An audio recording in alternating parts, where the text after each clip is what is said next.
Prijatelju, u Slavonskom Brodu sam prvi puta. Imam samo 36 sati, kao što znaš, i zanima me koje mjesto bi mi preporučio za posjetiti. Koje ti je ono neko omiljeno mjesto?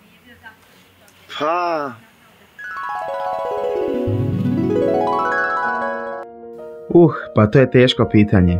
Kada bih morao izdvojiti jedno, to bi zasigurno bilo Korzo. Tamo sam proveo divne trenutke zajedno sa svojim prijateljima.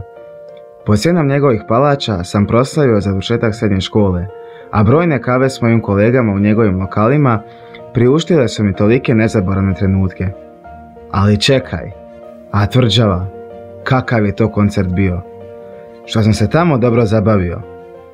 Muzej tambure me ugodno iznenadi svaki put kada ga posjetim, a tek šetnja po bastionima uz umjetnine galerije Ružić.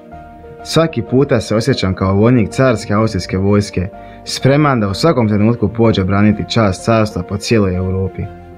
Neopisivo je koliko mi je drago što imamo jedno takvo mjesto.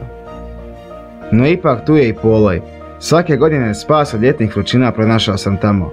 Red kupanja pa red odbojke na pijesku. I tako u krug. Milina. Joj, košarka i brodske amaterske igre. Ni nepodnošljiva vrućina, ni užareni asfalt na terenu nisu me mogli spriječiti od pobjede. Pamtit ću taj dan dok sam živ. Kad se vratim malo u prošlost, sjetim se i parka. Još od djetinjstva ovdje dolazim skupljati kestenje. A tu je i 3D slika. Tu sam napravio prve filmske kadrove. Na kraju zaključujem da za mene omiljeno mjesto nije jedna lokacija, već skup svih onih uz koje me veže pregršt lijepih uspomena, te u meni pobuđuje osjećaj radosti, sigurnosti i ispunjenosti.